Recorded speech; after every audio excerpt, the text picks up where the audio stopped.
Hi everyone, welcome back to Science of Film. I'm Shauna.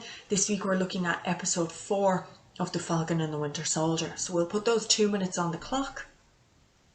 And let's start breaking down what happened in this episode. This has to be the darkest piece of work that Marvel has ever created. So let's look into it in a bit more detail. So essentially the Flag Smashers are now representative of a terrorist group. In this case, their cause is just, but their ends don't justify the means.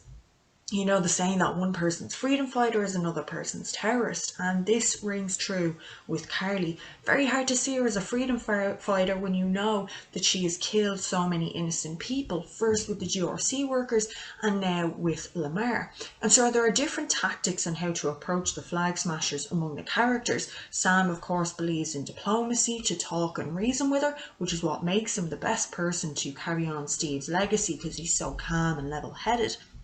Meanwhile, you've got Zemo, who is so focused on destroying all traces of super soldiers that he wants her eliminated. Now, it's this line of thinking that makes me worry about what he might try to do with Bucky, but I'm sure we'll see what happens later on.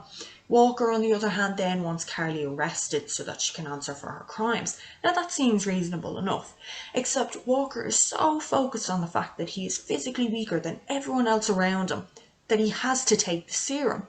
So, of course, he does.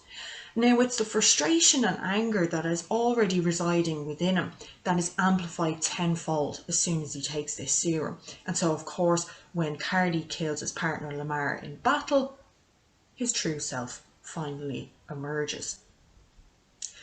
The murder of the Flag Smasher that is carried out by Walker is so shocking, particularly in its connotations of what it's representing.